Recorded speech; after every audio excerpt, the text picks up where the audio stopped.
ताराओ मोर जीव के अधराओ। जात ते ससुरार बेटी मोर नहीं है सहाराओ। जात ते ससुरार बेटी मोर नहीं है सहाराओ। मोर आँखी के ताराओ मोर जीव के अधराओ। मोर आँखी के ताराओ मोर जीव के अधराओ। जात ते ससुरार बेटी मोर नहीं है सहाराओ। जात ते ससुरार बेटी मोर नहीं है सहाराओ।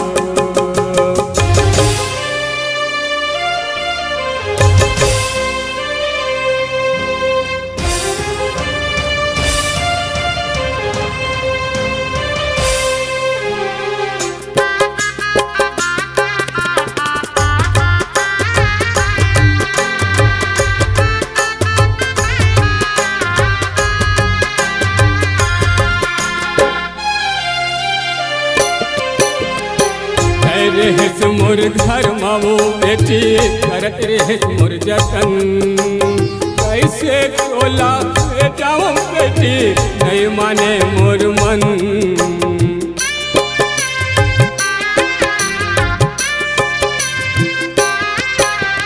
गाई दादा के दुलौरी न बेटी कैसे पहाड़ी दिन। मई के लाज रख बेटी हो सदा दिन।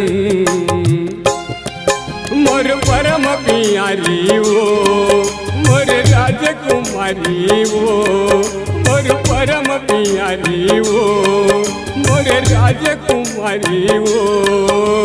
सुनना ओही घर कुरिया मोर अंगना दुआरी वो। सुनना ओही घर कुरिया मोर अंगना दुआरी वो।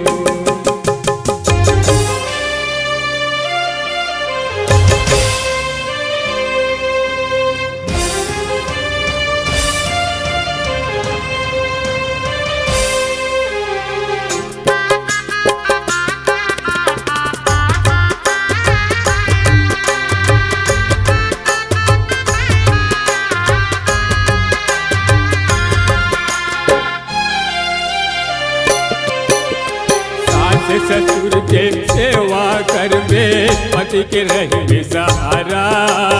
ननद देवर संग हंस गोठिया पे सबके रहबे प्यारा।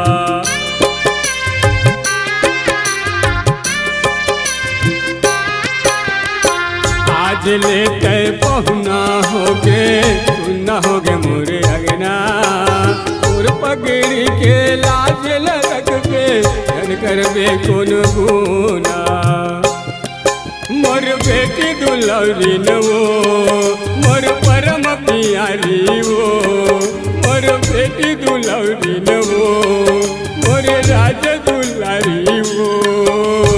सुनना होगे घर कुरिया मोर अंगना दुआरी वो।